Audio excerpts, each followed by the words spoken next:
السلام علیکم ورحمت الله. د سناهل تکي د مت شراغلاس دوستانو دا وظیفه دا داسې مجرب وظیفه ده چې د لوی رب سلام دی.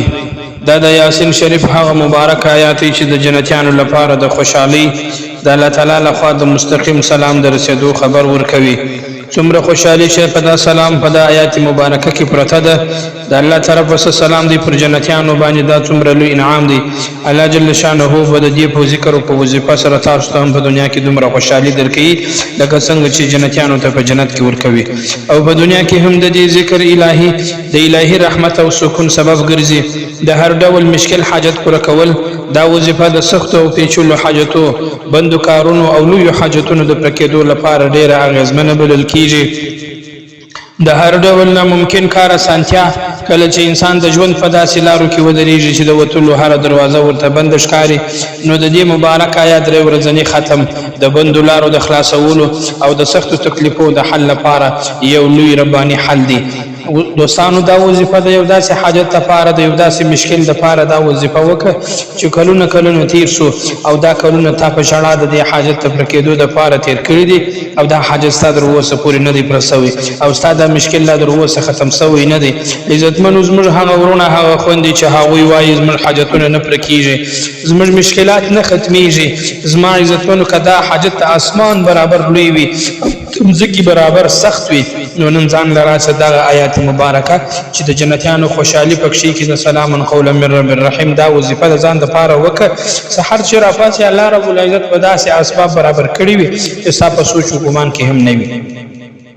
زما عزتمن استاد حاجت که د کاروبار د پاره وي، ته کاروبار غواړې یا د رشتې بندش لري کول غواړې، یا ستا حاجت د نیک اولاد صالح اولاد د پاره وي، یا ستا حاجت د نوکرۍ پیدا کېدو د پاره وي، د دنیا په مخ د ټولو نه لوی حاجت دې راواخله چې نه پوره کېږي.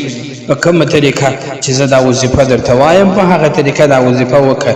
عزتمنو زندگی به بدله شي، زندگی کې به سکون راشي، آرام اطمینان به راشي. هغه حاجت راواخله د کوم حاجت ته لاسه چې ستا ژوند خراب دی، ستا خوبونه خراب دي، تا ته خوراک خوند نه درکوي، د چا سره ته خبرې نه کوي، د ټول دنیا په خوند ته نه پوهېږې، دا حاجت به د الله رب العزت د داسې طرف نه در پوره کړي چې ستا په سوچ او ګمان کې به هم نه وي. دوستانو مختصره طریقه د دغه ذکر دغه وظیفې زه تاسو ذکر کوم. بسم الله الرحمن الرحيم الحمد لأهله والصلاة على أهلها أما بعد.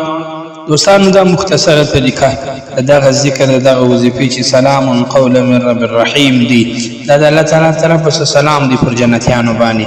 نو څومره خوشحالي وي د جنتیانو لپاره دومره خوشحالي به زما او ستا په ژوند کې راځي چې دا ذکر ما او تا شروع کړو.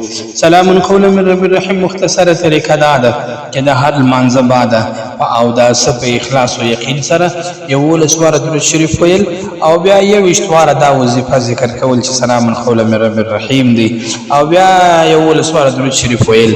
دا مختصره او مزینه شایسته طریقه دا طریقه باندې چې کوم چا عمل کړی دی الله جل شانه ټول حاجتونه او مشکلات پر کړی دي او دومره خوشحالي الله ورکړي د لکه څنګه چې دا سلام پر جنتیانو وسی جنتیان ته څومره خوشحالي ملاویږي هغومره خوشحالي الله جل شانه دا انسان ته په دنیا کې ورکړی دی چې دا ذکر یې کړی دی چې سلام قولا من رب الرحیم. تر بلې ویډیو د الله په امان. السلام علیکم ورحمت الله وبرکاته.